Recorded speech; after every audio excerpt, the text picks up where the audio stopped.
Hey everybody! My regular viewers will know that I often talk about how nitrates are not nearly as dangerous as everybody makes them out to believe, and I kind of dismiss the urgency of doing water changes when the nitrates get high, and so on and so forth. And we're not going to discuss that in this video, but my regular viewers will also know that I mention nitrates a lot. I talk about them in a lot of my videos. I show testing for them. I measure them in different tanks. I show videos on how to properly use the testing equipment, and so on and so forth. One might even say that I have a bit of an obsession with nitrates, and I kind of do. And there's a reason for it, and that's what this video is going to be about. We're going to talk about why I've got such an obsession with nitrate. And it goes back to my very early days in fish keeping. My videos, I tend to gear towards the beginner and the person that's just trying to get into the hobby. I try to make my videos encouraging and inspiring. And I also try to address issues that concerned me when I was new in the hobby, and I never got the kind of guidance that I sometimes feel that I can provide, sharing my experience. And the experiences I always got from everybody is what pretty much everybody says in the fish keeping hobby, and that is red is dead and 40 parts per million will kill your fish, and so on and so forth. So I looked at nitrate as though it was some really bad toxic compound. I thought of it in the same terms that you might think about having ammonia in your tank. In fact, I was at PetSmart one time, and they have their little dip test, and then they've got their little chart where they, match everything up. And for some reason on their chart, they don't have the ammonia as being in the red until it gets to 4 parts per million, or at least this was the case years ago. I don't know if that still holds true today. The nitrate, of course, was 40 parts per million, that completely arbitrary number as it turns out. But at the time, I knew that 40 parts per million was that magic number where suddenly they became dangerous.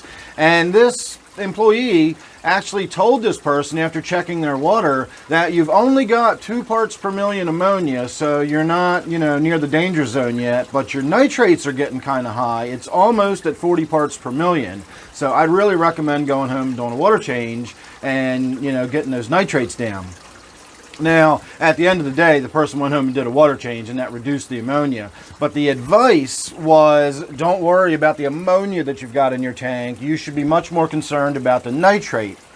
And that was, that shaped my opinion about nitrate when I was new in the hobby. I took that stuff seriously. I was worried about the nitrate levels in my tank, and they were always above 40 parts per million. And I ran myself ragged. I became obsessed with nitrate, trying to reduce it in my tank. And I was always afraid I was going to lose fish. And it turns out that I did lose fish. I lost a lot of fish in my early days, and that's because I ran myself ragged trying to reduce those nitrates. I did water change after water change. I did huge 50, 75, 80% water changes. I killed more fish with water changes in an attempt to reduce nitrates than the nitrates would ever kill. And again, we'll talk more about nitrate in another video. I'll just suffice it to say that eventually I found out that my source water had about 40 parts per million, maybe 50 parts per million nitrates. So no matter how many water changes I did, I was never going to bring it down. I spent a lot of money with my water system getting it so that it would remove the nitrate from it. But most of my tanks are pretty heavily stocked. I'm generous with the feeding, and this was back in my early days, so they were even more heavily stocked, and I fed even more generously. And so I still was never able to get the nitrate levels down. And it was, again, it shaped the way I thought about the hobby. It shaped everything I did. I was terrified that these nitrates somehow were going to kill my fish. So over time, I came to realize that what I'm seeing is not lining up with what I'm hearing. Everybody keeps talking about how deadly these things are, yet my fish aren't dying from nitrate exposure. So I started doing some research. I looked into what it is about nitrates that makes it so dangerous, and so on and so forth. And I really couldn't find anything, because there really isn't anything. Again, we'll discuss that in another video. But that sort of made me start saying, all right, let me take a step back from what everybody's saying, and let me think about this from, a more practical point of view. And I started doing experiments, and I know it might seem a little unsavory, but I did go out and catch fish, and I did put them in tanks, and I did deliberately overfeed and never water change and so on and so forth. And eventually I stopped checking the nitrates when I just couldn't tell how red that red was anymore. It was just so red that it was always dark red. And after so many months, I just lost interest because it was a tank that I was just kind of bored with this stupid experiment. The fish just weren't dying. And again, you know, based on the research I did, I finally came to the conclusion that I don't know why people are so obsessed with nitrate, but it just really is not the big danger that everybody thinks it is. Now, there are certain circumstances where, you know, getting them a little bit higher might be unwanted. I'm not even talking about in marine tanks. That's something completely different. But young fry, like very young, newly hatched fry, can be susceptible to higher levels of nitrate. Eggs that are developing can be susceptible to higher levels of nitrate. But that's the same in humans. You know, infants and very newborn, under 6 months old, don't have the capacity to tolerate high levels of nitrate either. That's why you have caps on the amount of nitrate you can have in municipal drinking water in most places. It's usually around 10 or 11 parts per million. That's got to do with infants, not adults. When you feed a baby food, you know, the spinach or whatever, that's special baby food spinach that has all the nitrate removed out of it because the baby can't tolerate nitrate. Once you become older than 6 months and once you're an adult, you eat loads of nitrate every day, and so do your fish. If you've got any kind of algae eating fish, any fish that eats plants, any fish that eats, you know, the vegetation in your tank, that's all nitrate. They're getting loads of nitrate in their diet. It doesn't absorb out of the water through their skin.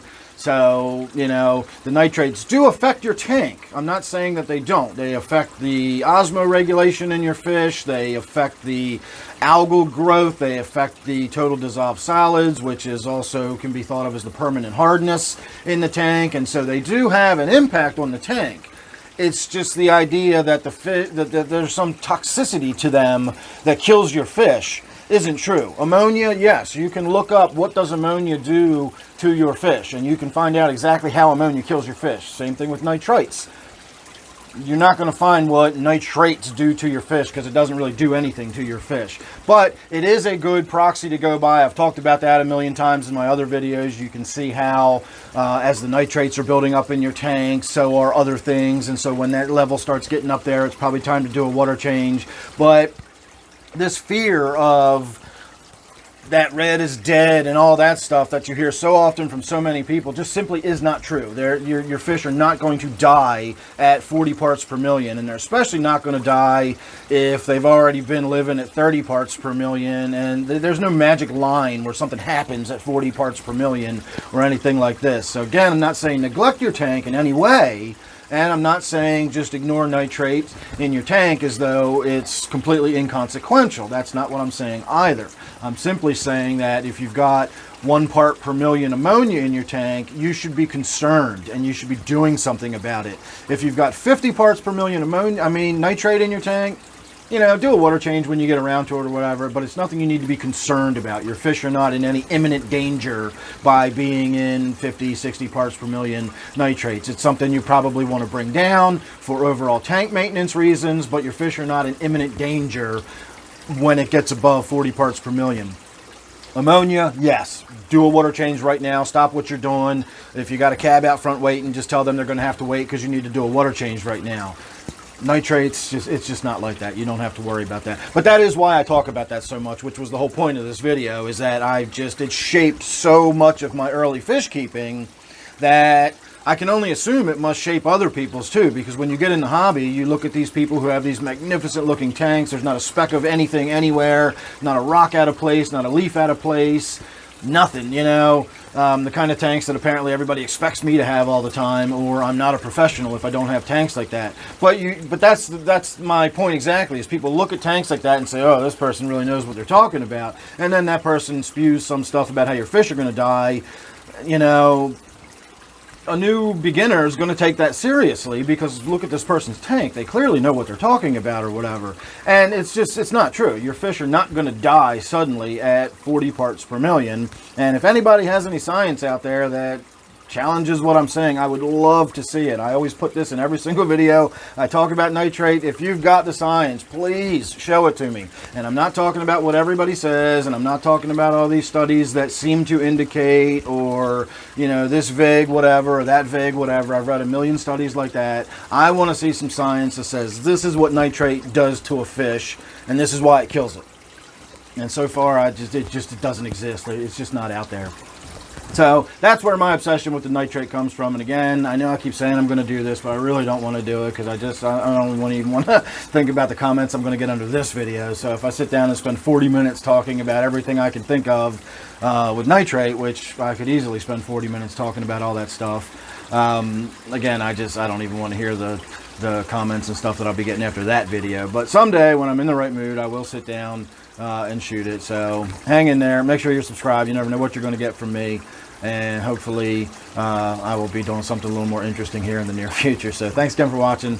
I'll see you on the next one.